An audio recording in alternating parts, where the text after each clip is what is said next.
amores y cuentos, amar la vida, no solo cuando es fácil, también se pierde. Así, igual así, amo la vida. La la la la, la la la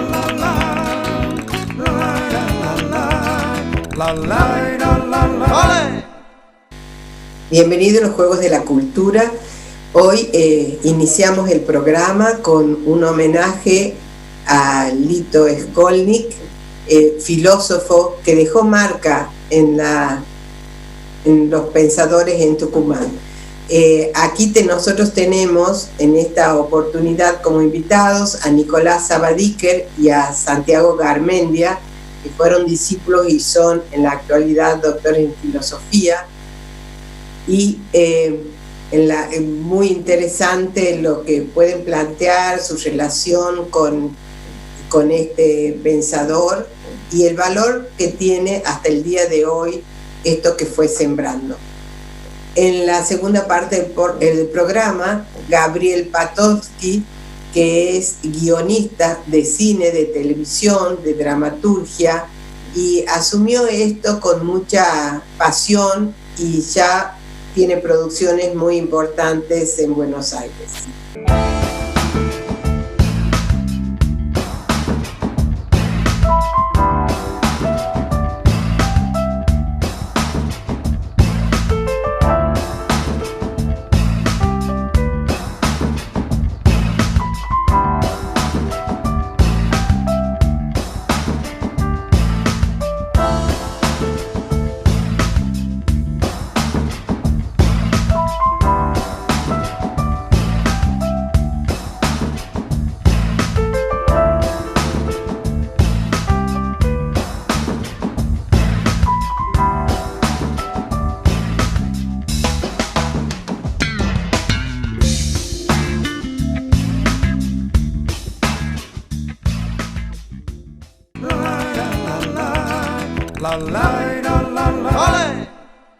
Primero que haya realidad, más bien que lo contrario.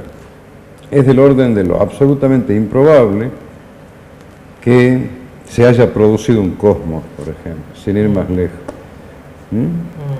A partir de una primera y cósmica gran explosión, eso podría no haber sido. Sin embargo fue. Después fueron muchas otras cosas igualmente improbables, que se forjaran átomos y átomos pesados luego, de tal modo de componer la tabla de los elementos químicos que nos enseñan en la escuela, y luego que eso se configurara de tal modo que en algunas regiones del universo haya podido haber vida, y que en una en particular ciertamente la hay, en esta en que estamos nosotros dos conversando. Bueno, todo eso es una sucesión de improbabilidades si vamos a conferirle un número a las probabilidades del caso, tan infinitesimalmente pequeñas, que el hecho de que existamos y el hecho de que podamos referirnos a la existencia equivale a habernos ganado muchas loterías juntas o una detrás de otra. Cuando dices habernos ganado, estás pensando del hombre a través de la humanidad. Pero antes aún del hombre, cuando llegamos al hombre ya hemos ganado muchas loterías. La vida misma era un fenómeno enteramente improbable.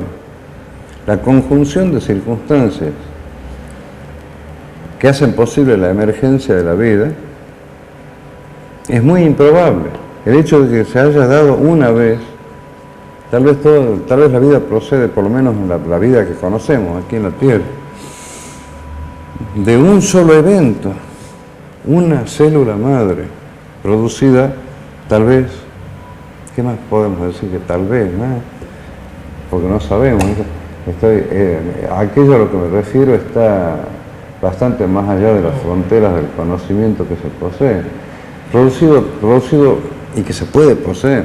Un único acontecimiento producido por mera casualidad y enteramente improbable, del cual depende, sin embargo, la ulterior de desarrollo de todo. Claro, la ulterior y abigarrada y variadísima y variopinta historia de la vida sobre el planeta, uno de cuyos episodios somos nosotros.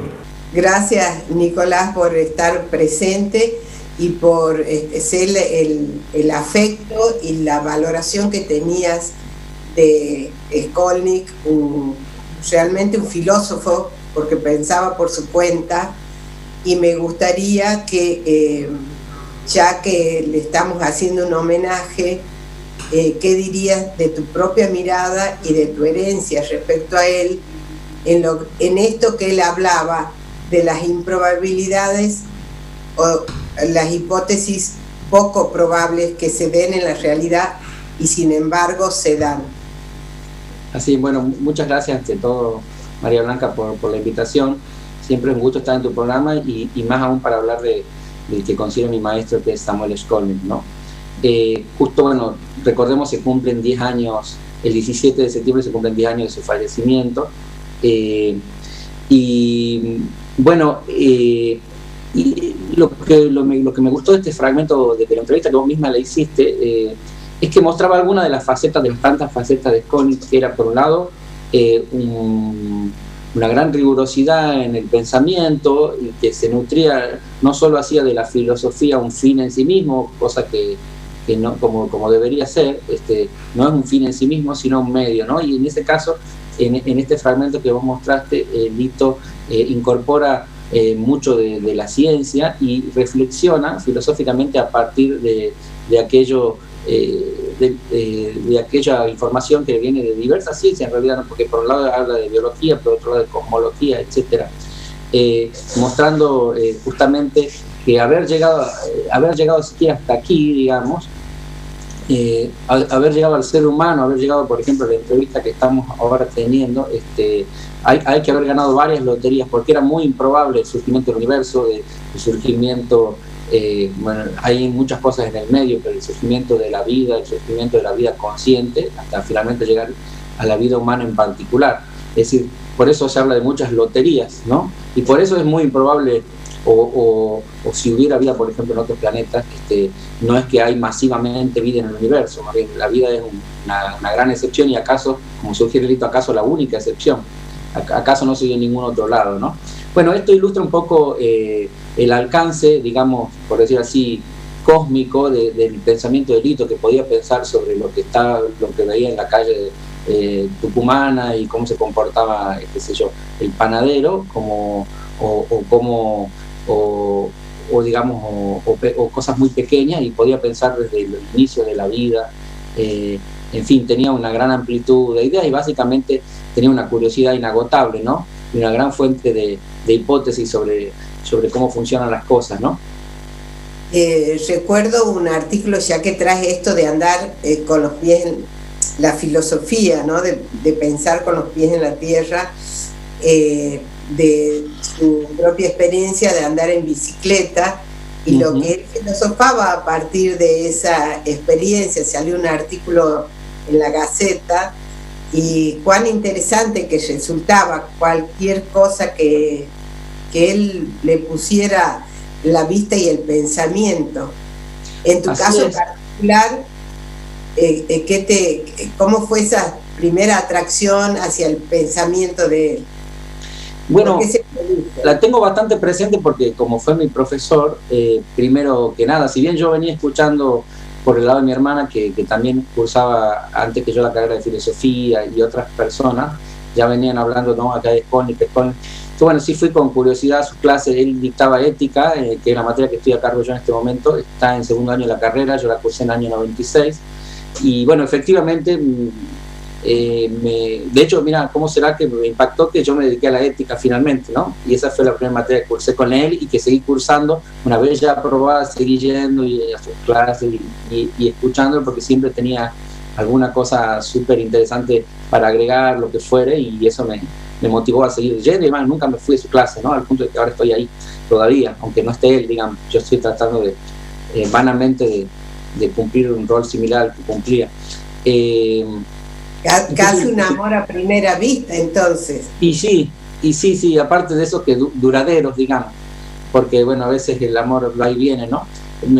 Falleció hace 10 años y yo lo sigo leyendo, más que leyendo, que también lo sigo teniendo en mente todas sus enseñanzas, porque como te digo, bueno, no lo dije en realidad, pero realmente esas reflexiones como las que vos viste de la bicicleta, andanzas de la bicicleta, si no recuerdo mal, ese tipo de reflexiones hacía todo el tiempo en la vida cotidiana.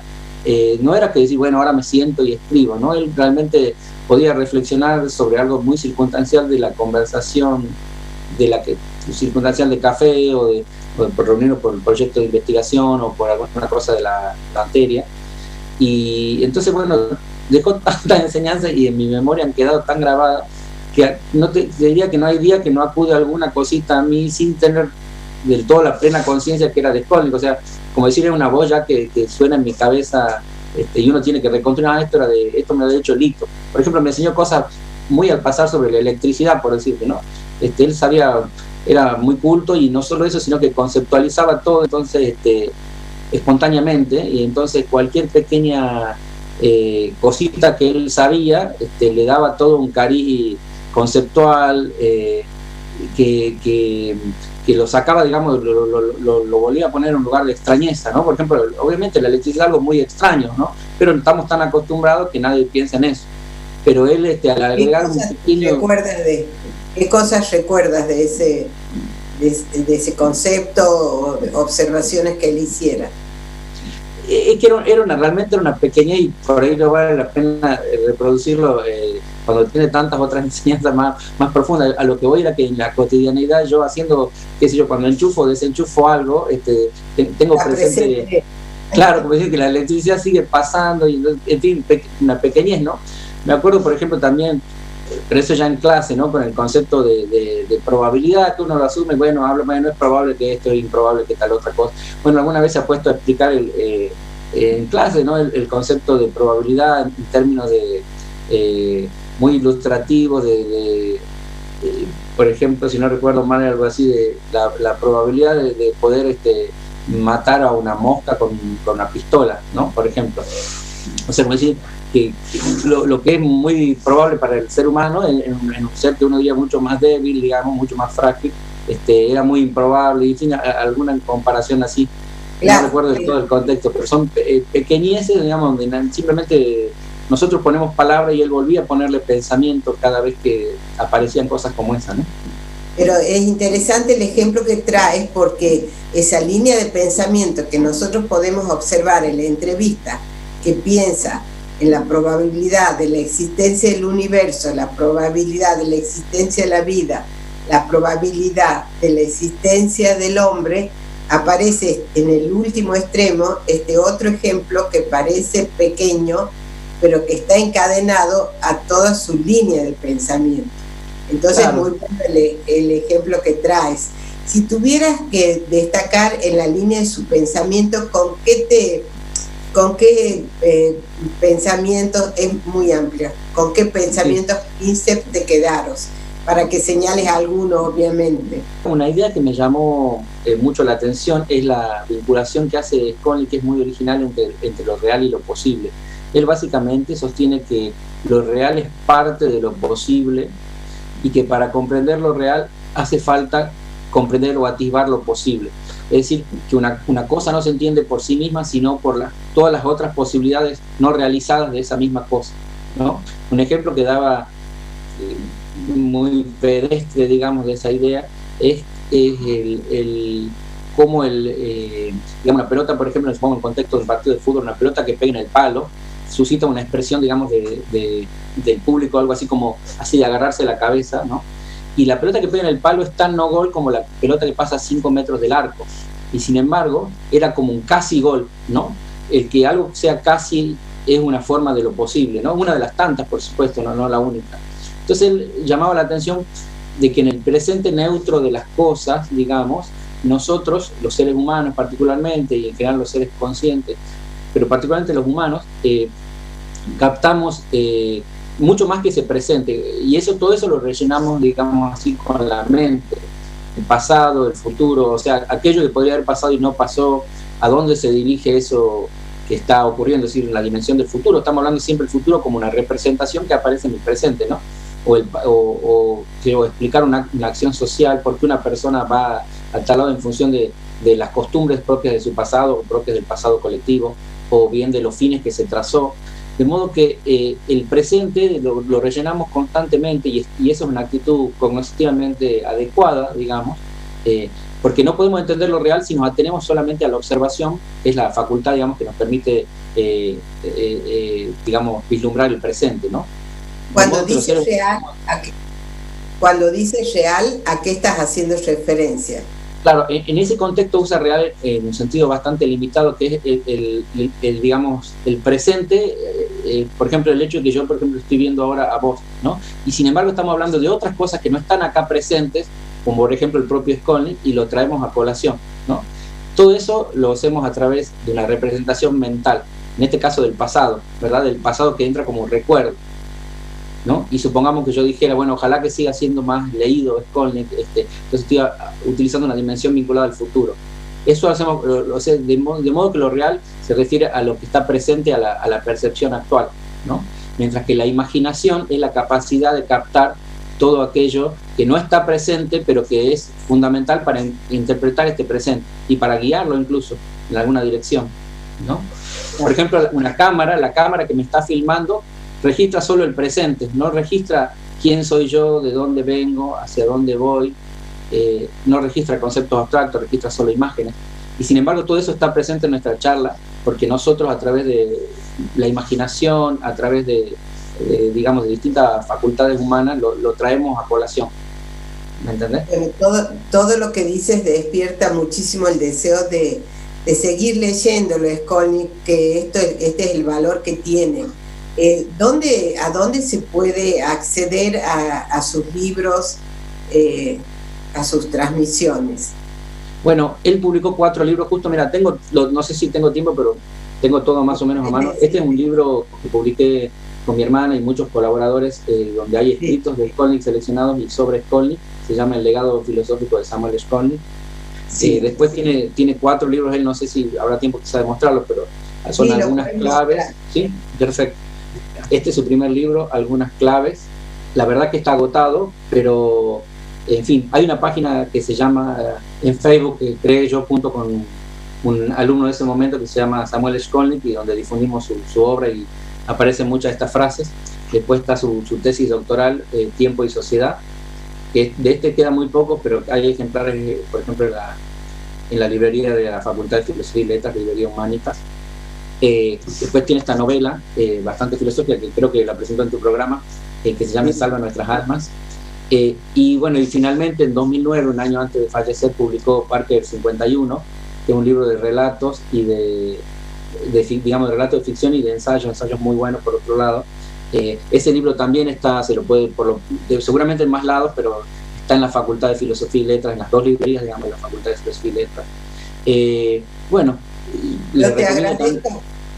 Por favor. Te agradezco muchísimo traer su recuerdo y su producción, y seguimos hablando de Skolnick con Santiago Garmendia, de este otro lado, que es el mismo en definitiva, porque hacía sus entrecruzamientos interesantísimos entre narrativa, literatura y filosofía, que así también habla de la riqueza de él, ¿no? Esa riqueza creativa que le podía mirar tan particularmente los hechos cotidianos como recrearlos con imaginación.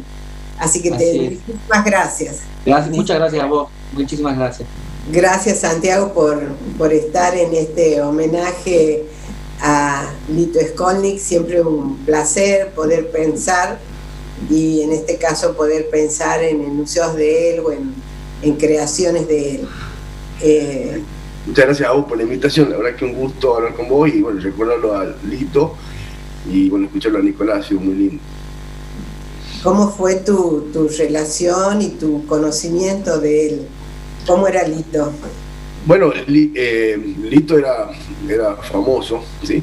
Realmente yo lo conocía desde el punto de vista familiar, y bueno, había tenido relación con él a través de los grupos de Genio Valentier, que donde estaban mis padres, entonces como que había un afecto, y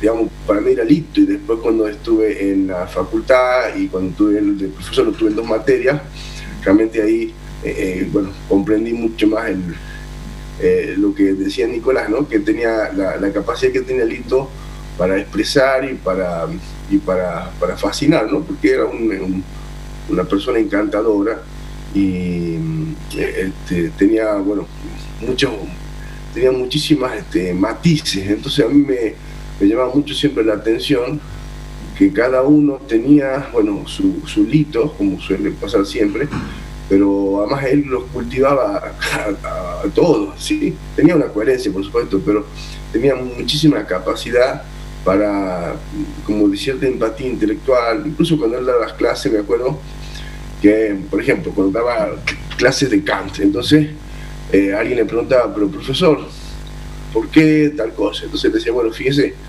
para Kant, si es que alguien fuma pipa porque le gusta, entonces puede venir alguien con un revólver y matarme a mí fumando pipa, sobre la misma base de que a mí me gusta matar gente que fuma pipa. Entonces, y después yo le decía, bueno, ¿pero usted cree eso? No, en absoluto, pero cuando tengo que expresar o tengo que tratar de reconstruir un pensamiento, bueno, trato de ser él, y verdaderamente funciona muy muy bien, y lo que le costaba era después despegarse, ¿sí? Entonces, por ejemplo, recuerdo que al final del año de cursar ética, la conclusión siempre era parecida, por supuesto, era que no existe la ética. Entonces todos decíamos, bueno, ¿y qué rendimos? Y él se reía y decía, no, ustedes rinden el programa, no existe la materia. Entonces tenía mucha capacidad, mucha sintonía, mucha valentía también en las expresiones, eran expresiones concisas, pero al mismo tiempo le daban vuelta. Así como, bueno, lo que mostraba Nicolás, ese librito, algunas claves, él lo regaló al comienzo del año, creo que lo hacía todos los años, pero para cada año lo vivía como una fiesta particular del año. Y decía, les regalo este libro de aforismos que yo los he contado otra vez 400 y algo, dice, creo solamente 1 de cada 3, pero no decía cuál. Entonces estábamos todo el tiempo como rumiándolo, ¿no? Y bueno, no sé, no sabemos cuáles eran los que él creía o no. Además que tenía un tercio de esos aforismos que eran directamente de matemática o el número pi, o sea, muy interesante y muy realmente algo que cautivaba, ¿no? Y eso me parece que ha hecho muy bien a la filosofía. Y además, qué incentivo para pensar. Y bueno, la filosofía se puede transmitir como una historia de la filosofía, y la otra es propiciar el pensamiento en la filosofía, que es lo más difícil de transmitir a los estudiantes, que de todos modos implica, de hecho, que el propio profesor, la propia persona sea un filósofo que piensa. Estás hablando de este despliegue del pensamiento interesantísimo. ¿Te quedaste con alguna, digamos, algunos conceptos de cómo hacer, o sea, de lo que hay de fondo en cuanto a modalidad? No digo método, por supuesto, pero sí como esa modalidad para, frente a una idea, desplegarla con el pensamiento. Claro, yo creo que él tenía su postura filosófica. Por ahí Nicolás, obviamente es un experto, además yo soy mucho más joven que muchos de otros discípulos y que por supuesto que sus colegas, pero a mi modo de verla, y él mismo se pensaba a sí mismo como escritor, sobre todo al último, supongo yo, que es cuando yo yo he vivido un poco el proceso de la producción de la novela, mientras estaba cursando. Yo cursé 2 materias, una que era contemporánea, historia de la filosofía contemporánea, que él empezaba ahí, y otra materia, que es donde estoy yo ahora, con Mechi Risco es la profesora, y yo soy el auxiliar, y entonces tiene mucha capacidad de encontrar un problema, y que el problema tiene que ser interesante, tiene toda una teoría de lo que es interesante, y que tenía mucho sentido común. Por ejemplo, me acuerdo que él tenía muchísimas polémicas históricas con muchísima gente, ¿no? Con el psicoanálisis, con el feminismo, con el posmodernismo, con un montón de cuestiones que él era un desactualizado, digamos, convencido, ¿sí? Pero los leía a lo nuevo, ¿sí? Y me decía, yo he comentado un libro, recuerdo que se llamaba El último Foucault, creo, de Tomás Abraham, he comentado para el diario, y han pasado 6 días y no me acuerdo nada. Ese, dice, para mí el test de que no sirve. Y bueno, pero bueno, si usted no quiere el libro, yo le regalo. Cuando no lo pasaba. Bueno, tenía su coherencia, digamos, y al mismo tiempo, bueno, como todos, sus contradicciones respecto a que, bueno, la vida académica tiene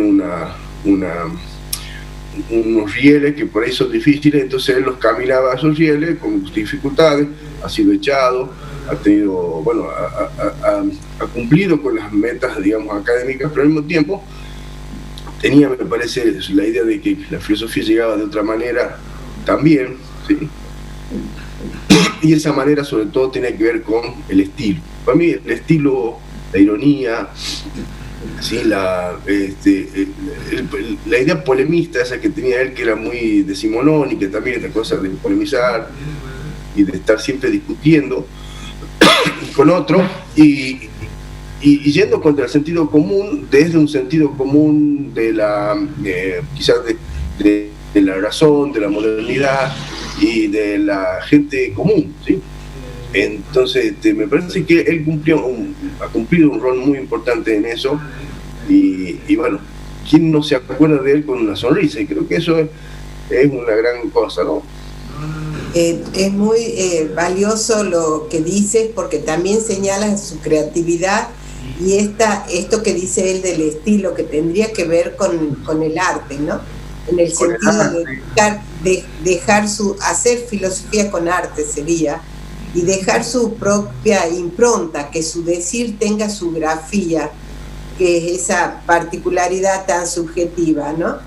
Claro, por ejemplo, lo que decía Nicolás de la posibilidad, él lo dice en algún momento, es tan improbable que existe esta camisa como que, no sé, podría existir Dios. Pero, a mí, más allá de la posibilidad y de la teoría, a mí lo que me parece que encantaba era ese estilo, ¿no? Encontrarle a la posibilidad y al planchado de la camisa una relación con la existencia de Dios y de alguna manera presentarlo así, como diciendo, bueno, sí, hay muchas cosas posibles. Claro, para pensar no habría nada que sea sagrado e intocable.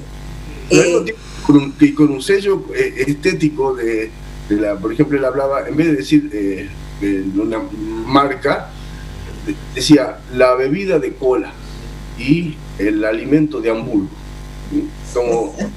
Pero en el relato quedaba, digamos, volvía a ciertos orígenes, digamos, de las cosas, que era muy interesante, y lo hacía desde un punto de vista filosófico, pero no necesariamente serio.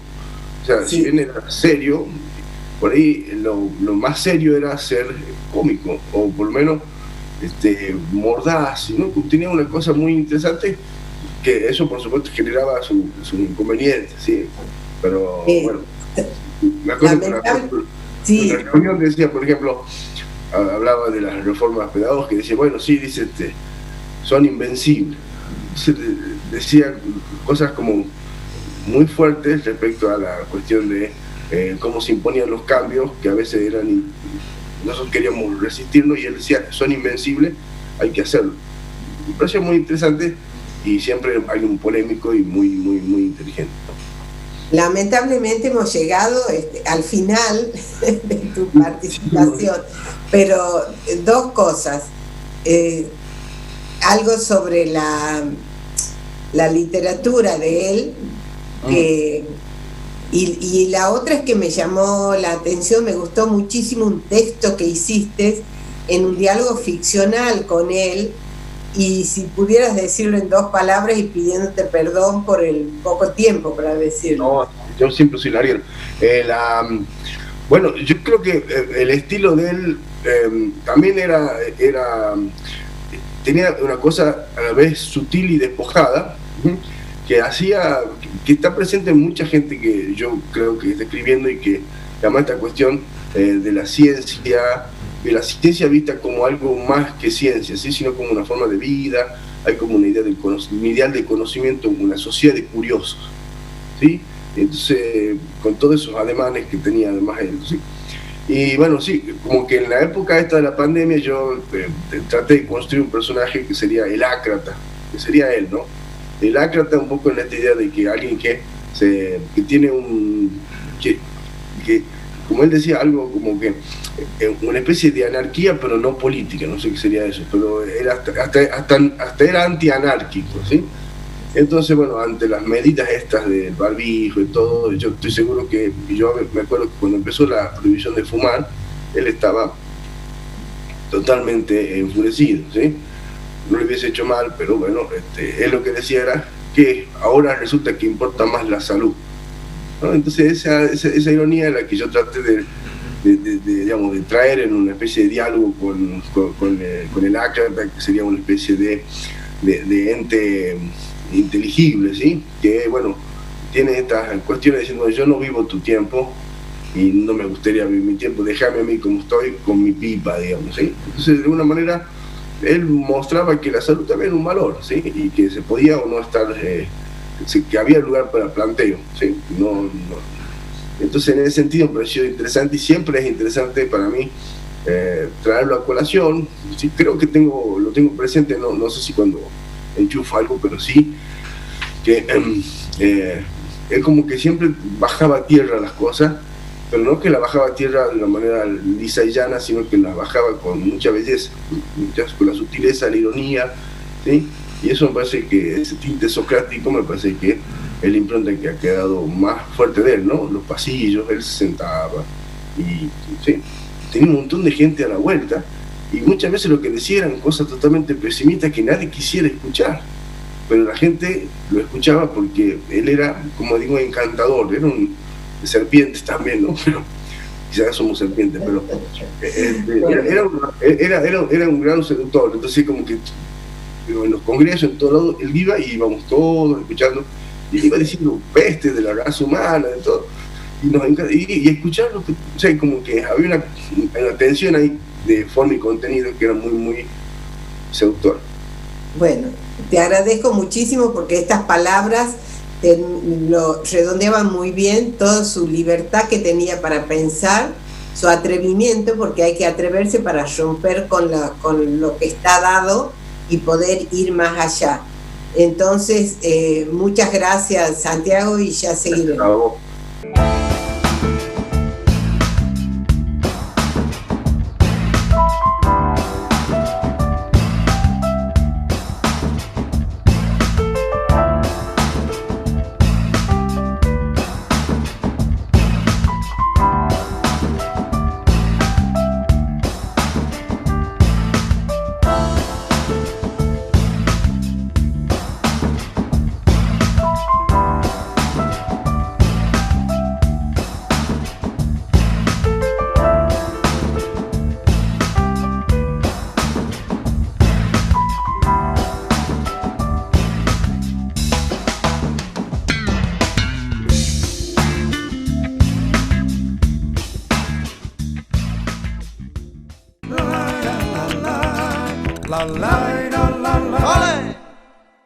Qué alegría verte, Gabriel. Lo mismo digo.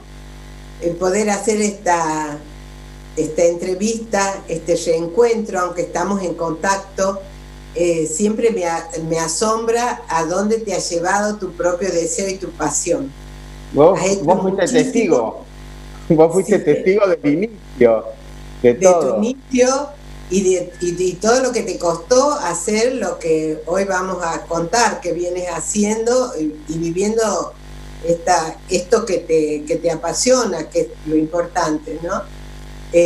Este amor por el cine. Recuerdo una participación tuya de muy pequeño en una entrevista en televisión, ganaste un concurso, pero seguramente ya ibas ahí con todo el deseo de hacer cine. No sé cómo te lo imaginabas.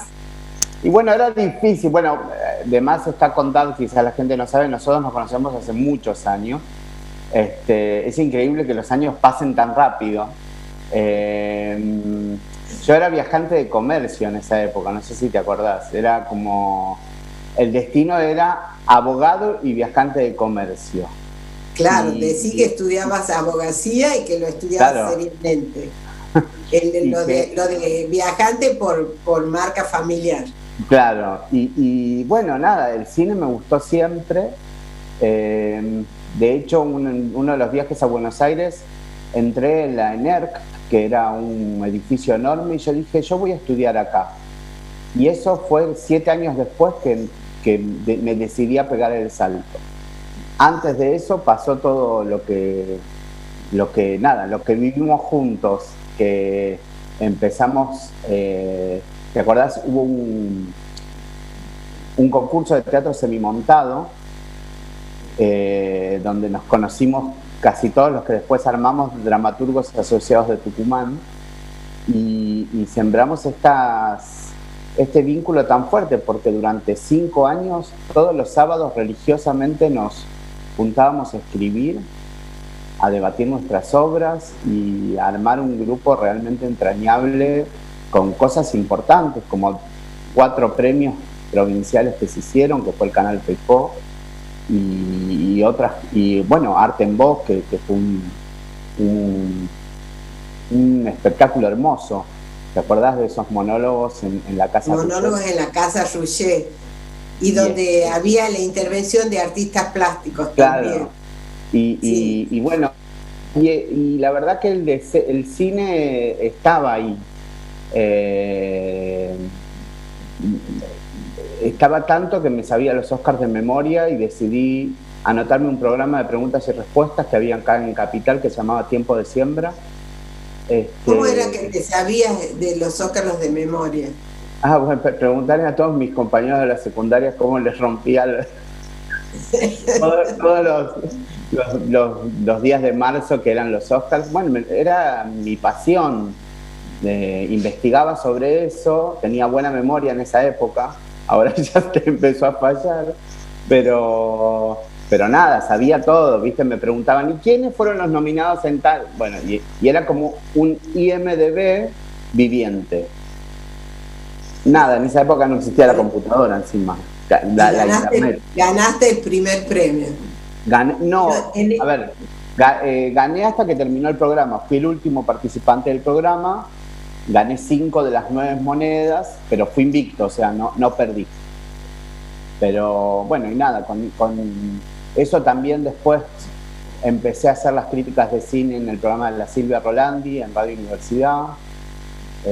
Teníamos nuestro programa de cine también. Fue una época muy linda, de mis 20 años. ¿Siempre te imaginaste como guionista de cine? Siempre ¿O como actor? No, actor. Sí, actuabas bien. Sí, la gente cree que pues, soy extrovertido, pero me da mucha, no sé, y siempre me gustó el lado de la escritura. Y me gustaba escribir teatro, y escribir cine y tele era lo que siempre me gustó. Entonces hubo un día que, bueno, fue un proceso obviamente, pero un día me animé a saltar. Y entré en la ENERC, que era la escuela en el Instituto Nacional de Cine, me vine a vivir a Buenos Aires. De esto te estoy hablando ya hace 16 años, pasó mucho tiempo. Y bueno, y después empecé a hacerme cargo de esto que me gusta, que es la escritura, de tele, de cine. Hubo un parate en mi carrera de 8 años que me dediqué a programar televisión, programar cine, que programé un canal muy importante que se llama Europa.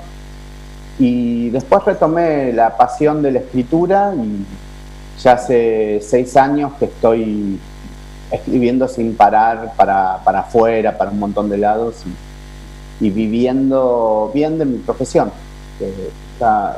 Es la concreción del deseo, lo que vos hablabas. ¿Encontrás algún hilo conductor entre abogacía y escribir? ¿Escribir cine, escribir teatro o para la televisión? Mira, el hilo conductor que creo que es cuando escribís sos un poco abogado del diablo con los personajes. Cada vez que te pones en el hilo de un personaje vas viendo todas las aristas del drama, por decir así. Entonces te pones en la piel del personaje y defendés su manera de ver la vida, si se quiere. Viste que los abogados cuando agarran un caso tratan de ver de qué manera puedo llevar agua para mi molino. Bueno, yo creo que los personajes casi siempre hacen eso hasta que se dan cuenta del cambio que tienen que hacer. Y eso te lo refleja el otro personaje. Pero bueno, nada, la verdad que yo hago siempre una broma, mi hermano es contador, y yo le digo, bueno, los dos hacemos ficciones en el fondo, porque viste, los contadores dibujan números y cosas así. Los contadores dibujan números, los abogados dibujan argumentos. Claro. Entonces, así me atrevería a hablar de los psicoanalistas que a su manera lo ayudan al paciente a dibujar su historia, ¿no? Claro. Bueno, en algún punto decidí ser más sincero y dibujar algo que todo el mundo sabe que son ficciones. La ficción tiene su incluida, por esto que decía. Totalmente. Sincero. Claro, claro, es que aparte de la ficción revela verdad. Siempre la manera de decir las verdades la decimos a través de la ficción. Nosotros como espectadores vemos ficción porque queremos descubrir una verdad de la vida. Y si una ficción, yo creo que las ficciones están bien hechas cuando te regalan esos pedazos de vida, que son pedazos de verdades que antes no viste.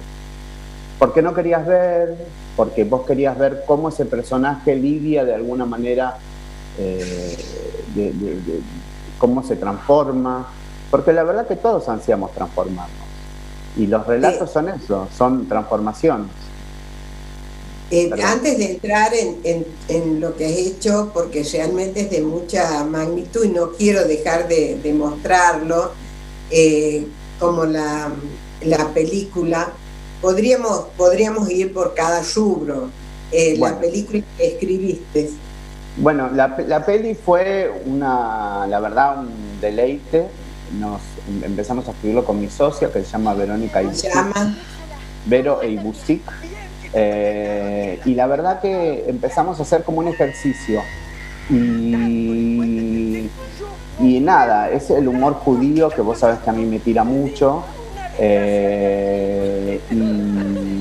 el humor a mí me sale naturalmente. Y esta peli la empezamos a escribir hace 4 años.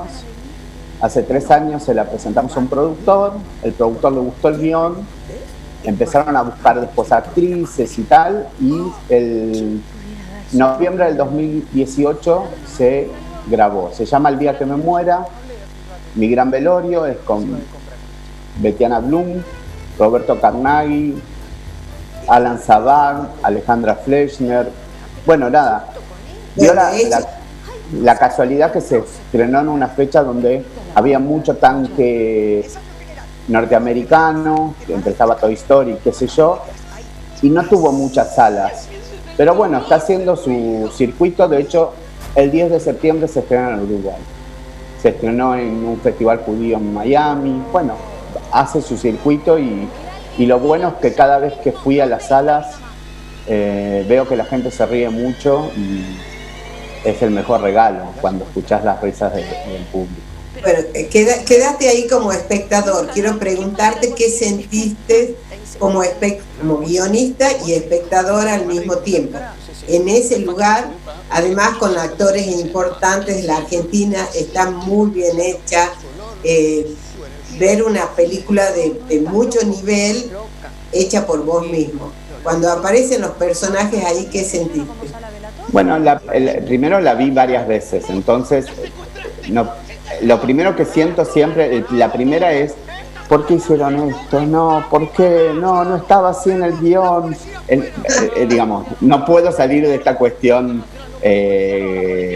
culposa.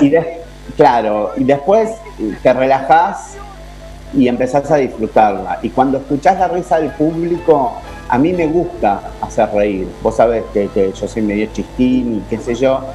y es como nada, un goce, ¿viste? Escuchar que la gente se ríe con tus chistes o con las situaciones que vos imaginaste.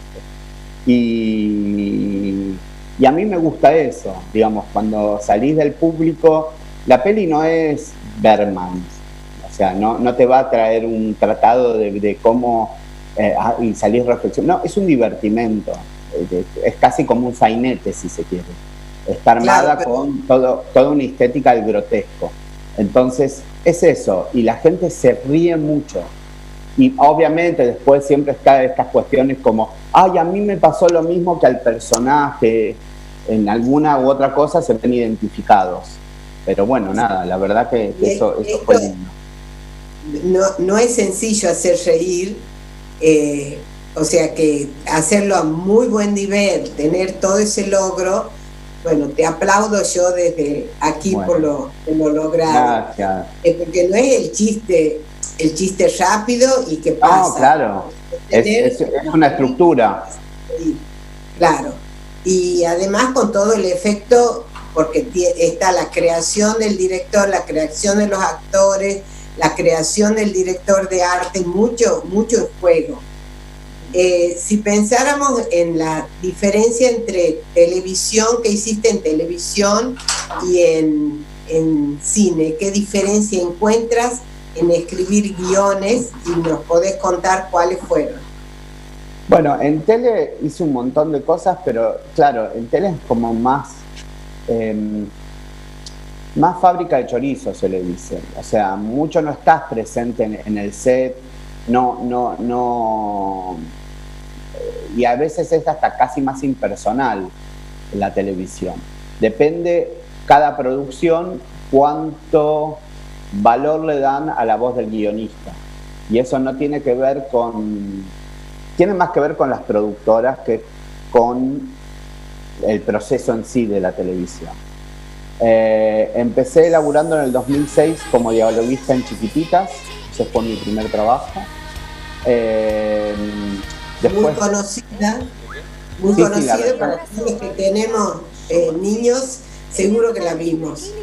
Después hice unos dibujos animados para México que se llamaron Holocuns, y después hay como un salto, bueno, hice adaptaciones para México y para Chile de Los Roldán y Montecristo, que era adaptar lo que se había hecho acá a la idiosincrasia de cada uno de esos países. Y volví, gracias a la mano de mi gran maestro Pablo Lago, que le estoy eternamente agradecido, a escribir tele con La Leona, que para mí es una de las cosas más hermosas que me tocó participar en un equipo, porque el equipo era maravilloso. Estaba, bueno, Pablo Lago y Susana Cardoso como los autores, y Sol Levington, yo y Javi Rosenbasser como colaboradores, que bueno, nada, para mí es una novela que todavía la guardo mucho en mi corazón. Además, estaba en esa, actúa Miguel Ángel Solá. Sí, bueno, generalmente toda esa trama era la que me tocaba dialogar a mí, que era la de él, Esther Goris, la de los malos, y la verdad fue hermoso ver cosas que vos te imaginás y que las digan esos personajes. Nada, te pone la piel de... Cada noche de La Leona fue para mí una fiesta. Además, tenían productor de lujo como Gustavo Marra, que es un hombre con una sensibilidad increíble, y Pablo Lago y Susana Cardoso, que son increíbles, es increíble laburar con ellos. Bueno, después ¿Cuál era la función de eso, tuya? perdón. La función los tuya. Diálogos. Nosotros con Sol, Javi, nosotros escribíamos los diálogos. Claro, nosotros escribimos los diálogos, Pablo y Susana hacían la estructura, después revisaban los diálogos Pablo y Susana, si los podían modificar, porque podían decir no va por este lado, va por lo otro, porque son los autores. El libro en realidad es de ellos son la cabeza. Pero bueno, nada, sabés que, por ejemplo, a mí cada uno sabía en qué era lo más fuerte.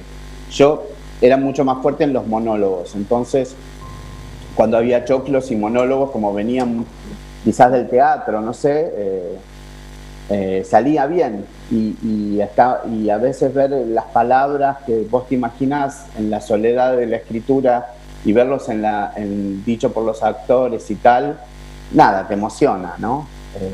Y además te emociona porque le das encarnadura, de pronto es como crear una persona, sabiendo que es ficción, pero es como obvio. Crear una persona, porque quien la hace hablar y quien lo hace más humano, pero claro, con lo que tiene que ver con una tira, que es escribir un libro diario. O sea, también con esta gimnasia, ¿no? Fueron 120 capítulos. Que es algo que lamentablemente ya tampoco se está haciendo mucho. Como las grandes plataformas tipo Netflix y Amazon, también lo que generaron es que las grandes telenovelas que se hacían antes en Argentina ya no se hagan, porque la gente no se aguanta ver 120 minutos on demand. Las novelas antes eran así porque, bueno, cazabas un capítulo, la veías y a lo mejor dos capítulos no veías y después veías el tercero y tal. Pero es algo ahora que ya ¿cuánto tiempo? Y ahora, si hay novelas, se están haciendo de 60 y ya menos. De hecho, ya directamente todo se está hablando de 13, 15, 6. Por ejemplo, ahora estoy escribiendo algo para Disney y son 8 capítulos por temporada.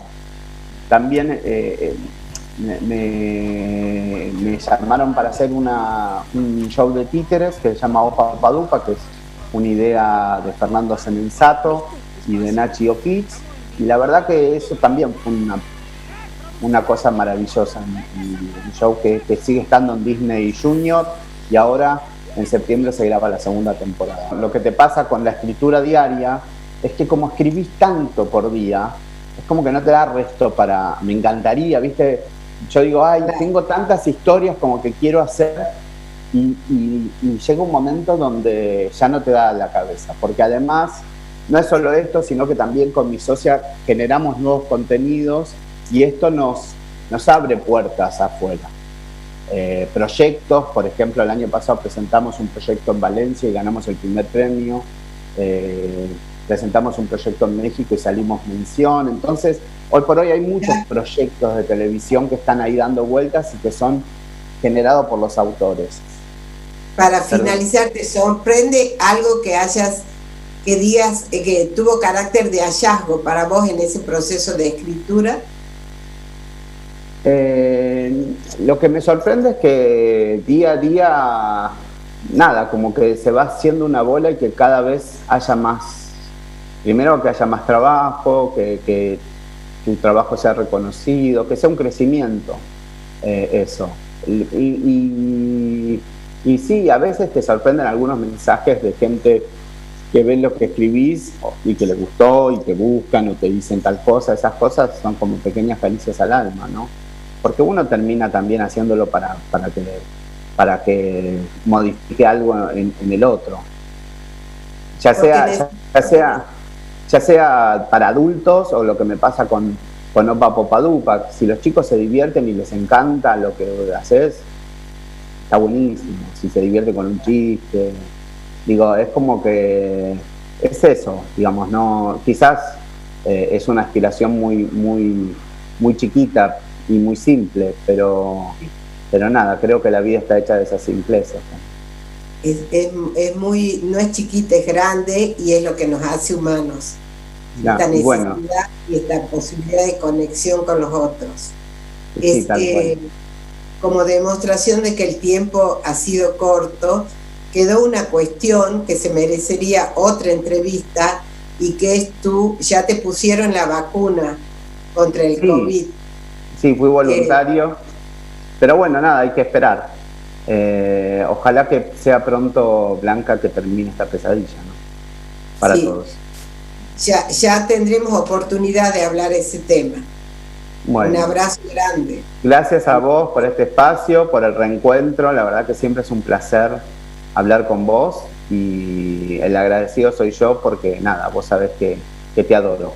Como les había anunciado, ustedes escucharán a unos niños que tocan violín y es toda la familia del Lungo Palazzo que está en esta bella tarea, con esta creatividad y con el disfrute que produce el arte, pero que por supuesto exige dedicación y trabajo.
Espero que hayan disfrutado de todo lo que presenté hoy. Estuvimos en Tucumán, en Buenos Aires, de vuelta por Tucumán con los niños y con una variedad temática que muestra que la cultura se la puede pensar desde muy distintos lugares y con muy distintos haceres.